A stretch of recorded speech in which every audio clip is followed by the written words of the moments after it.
निडर रहो और के सदा समर न जीते कोई, चिरंजीव जुग जुग जियो कीर्ति लता अमर होय। राजपुत्रो मम वाक्य त्रिलोकस्य नाथन हरिषण्मुख जय प्राप्तो दीर्घायुराम लक्ष्मण कल्याण हो।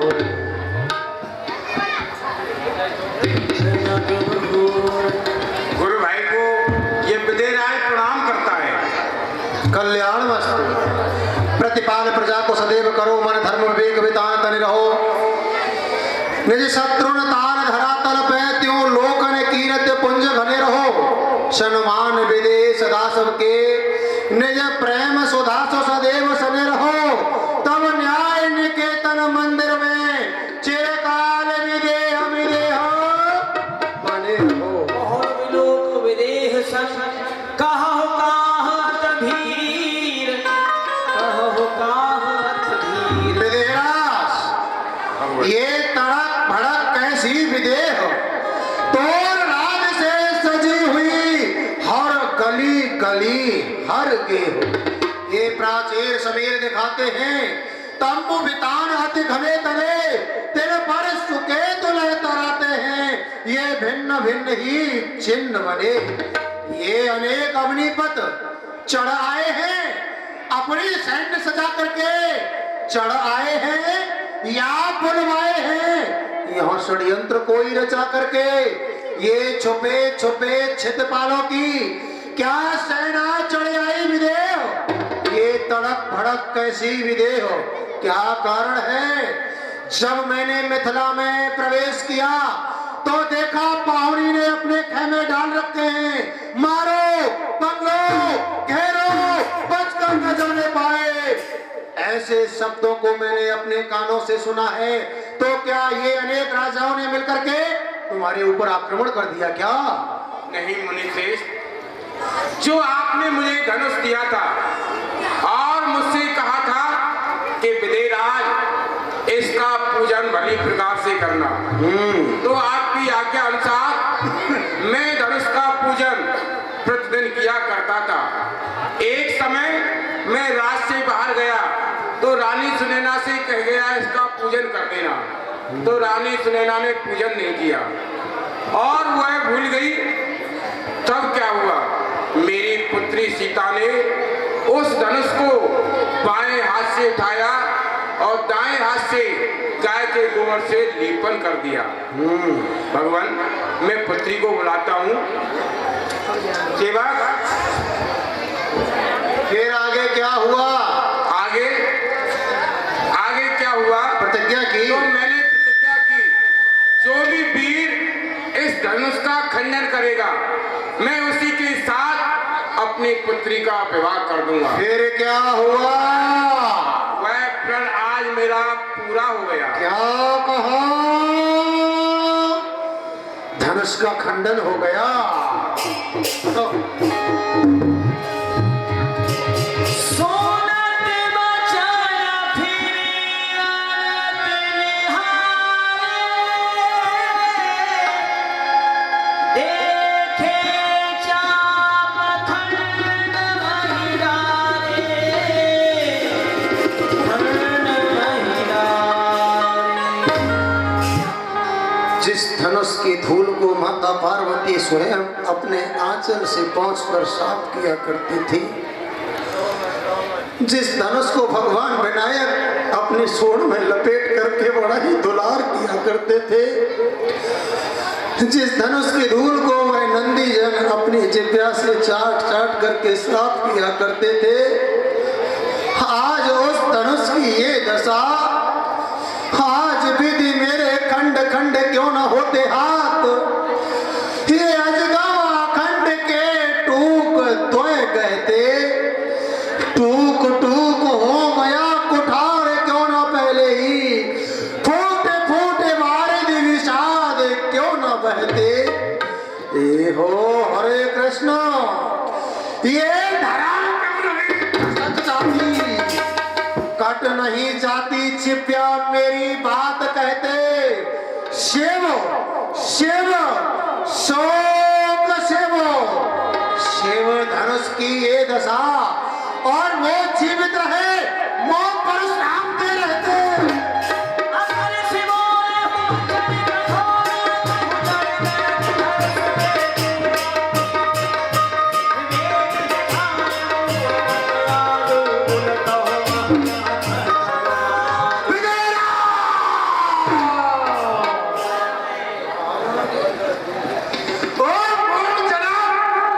तो ये बतला, ये धनुवान किसने तोड़ा है? किसने जो भरे स्वयंवर में तेरी सीता से नाता जोड़ा है? अत्यंत शीघ्र बतला मुझको, मैं चौपट कर डालूंगा। जितनी भी तेरी है पृथ्वी सब कर डालूंगा। किसने तोड़ा है? रे जड़ खड़ा है, बोलता नहीं। सब कांप गए, सब दिलों की लोग सब जान जान की वीर, हृदय न हर्ष विषाद कछु, बोले श्री रघुवीर, हृदय न हर्ष विषाद कछु, बोले श्री रघुवीर, नाथ शंभु धनु जया, कोई है कोई दास कुमार। हे नाथ, इस धनुष को तोड़ने वाला कोई आपका दास ही होगा। शिव धनुष तोड़ने वाला ही कोई शिव का प्यारा होगा। जिसने ऐसा अपराध किया वो दास तुम्हारा ही होगा। जो कृपा पात्र है गुरुओं के, वो कब किससे डर सकते हैं? जिस पर हो कृपा ब्राह्मण की, ये कार्य वही कर सकते हैं। इस धनुष को जिसने तोड़ा है वह आपका सेवक ही होगा, आपका कृपा पात्र ही होगा। नहीं राम नहीं, भगवान शिव के कोदंड का खंडन करने वाला ना तो मुझ ब्राह्मण का दास हो सकता है और ना भगवान शिव का प्रिय हो सकता है। सेवक की विशेषता जानता है तू? अरे सेवक तो वह है प्रातःकाल उठकर जो तपोभूमि स्वच्छ करे, सेवा के हेतु फूल फल जो जुटाता है, आश्रम की कामधेनु वन में चराता स्वयं, वहां से यज्ञ हवन को समिधा बीन लाता है, गुरु को खिलाता प्रथम, खाता जो आप पीछे, तावता चरण नम्र जीवन बिताता है, सेवा में रहता सब आलस्य तज, एरे मोड़ वही सच्चा सेवक कहता है। और ये सेवक तो वह है सेवाई जिसका जीवन है, जो बैरी का सा काम करे, वो इस फरसे का भोजन है। वो राम हुआ है अगुआ तू, ऐसे क्षत्रिय कुल की गाड़ी में, इसलिए मसल वो याद आया तिनका है चोर की दाढ़ी में। सुनो राम जय शिव धनु तोरा, सहस्र बाहु सम सोरिप मोरा, सो बिल गाय बिहाय समाजा, नकार मारे चाहिए सब राजा। जिसने भगवान शिव के कोदंड का खंडन किया है वह सहस्र बाहु अर्जुन के समान मेरा शत्रु है। उसे समाज से बाहर निकाल दो, अन्यथा एक के धोखे में ये समस्त राजा मारे जाएंगे।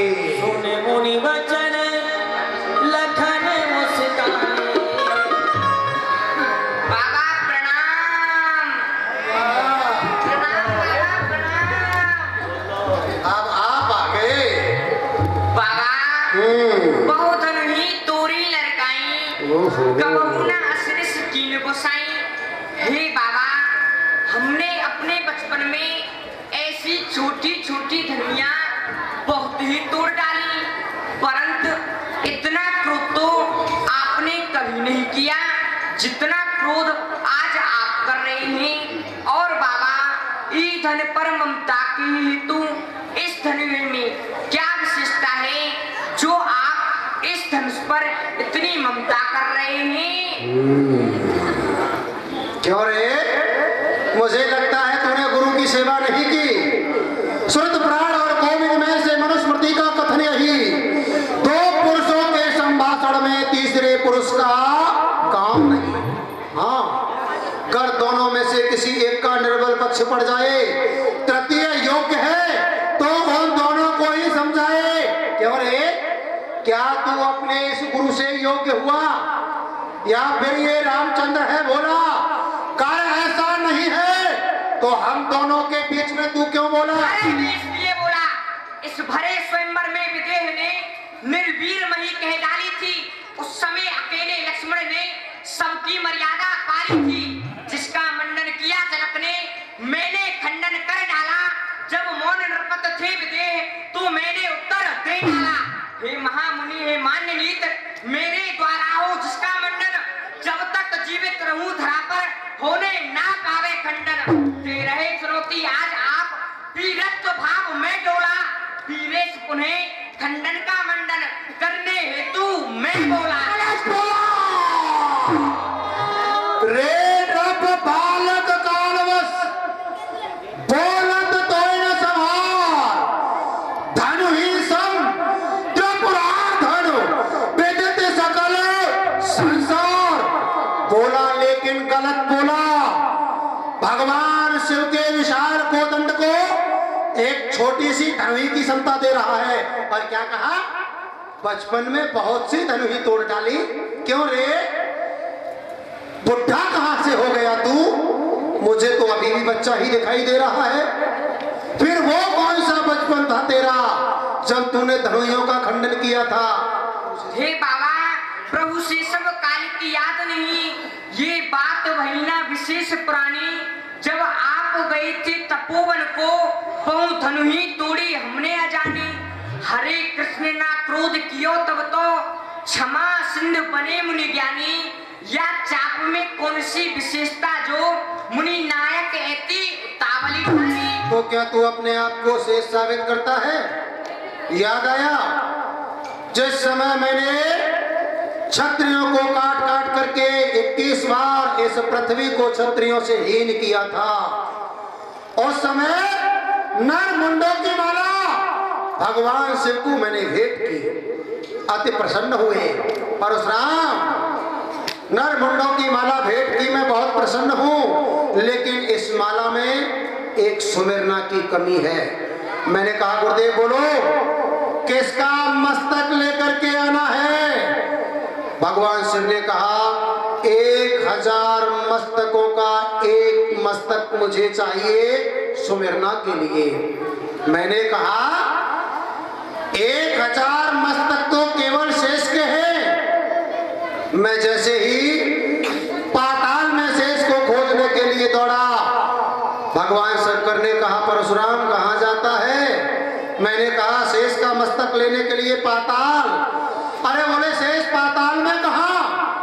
वह तो तेरे आश्रम में क्रीड़ा कर रहा है। मैंने कहा मेरे आश्रम में? हाँ हाँ परशुराम, एक वृद्धा, एक बालक जो असहाय बनकर के तेरे आश्रम में तेरी शरण आए, वह कोई और नहीं, वह वृद्धा पृथ्वी है जो कि राजाओं की धनुहियों के कारण असंतुलित हो गई। पृथ्वी को संतुलन बनाए रखने के लिए स्वयं शेष बालक बनकर के तेरे आश्रम में क्रीड़ा कर रहा है और उन राजाओं के शत्रुओं को, धनुहियों को तोड़ मरोड़ करके इधर उधर फेंक करके पृथ्वी का संतुलन बना दिया। मैंने कहा मैं आश्रम में जाकर के उस बालक का मस्तक काट करके लाऊंगा। दौड़ करके आश्रम में आया तो देखा वहां से वृद्धा और बालक दोनों ही जा चुके थे। तो याद रख लक्ष्मण, अगर तू अपने आप को शेष सिद्ध करता है तो जो पितु के ऋण से ऋण हुआ और माता का बन जाता है, आज गुरु ऋण के कारण फिर वही आप खोज जाता है। इसलिए मुबारक मौका है, आज पूरा भुगतान करूंगा मैं। आज तेरा मस्तक काट करके आज गुरु का ऋण चुकता करूंगा मैं।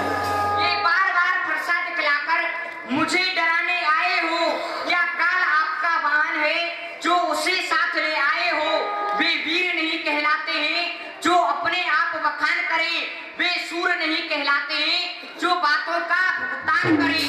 ये लोहू तुम्हें मुबारक हो जिसने घर का लोहू चाटा, बलहारी नाथ इन हाथों को जिसने माता का सर काटा। अब बाकी रहा गुरु का ऋण उसको भी निपटा दूंगा। ले आए आप महाजन को कोड़ी कोड़ी। राजा के लड़के, क्या हुआ तुझे जो बात काटता जाता है? और राजा के लड़के, क्या हुआ तुझे जो मुंह को नहीं संभाल रहा है? तू मुझ जैसे क्रोधी के आगे क्यों आंखें निकाल रहा है? तू महादेव का महाधनुष अत्यंत विदित है, अनुपम है। ऐसा प्रचंड कोदंड धनुष क्या छोटी छोटी धनुष सब है? धनुष अनेकों वर्षों से था मिथिलापुर में पड़ा हुआ, कब्जे में था मिथिलेश के, उनके हक से जड़ा हुआ। जिसका हक था उसने अपने आगे तोड़वा डाला। कहिए जनाब आप होते हैं कौन जो करते हैं गड़बड़ झाला? वो राजा के लड़के, क्या हुआ तुझे जो बात काटता जाता है? क्या मुझको नौतारी ब्राह्मण समझा?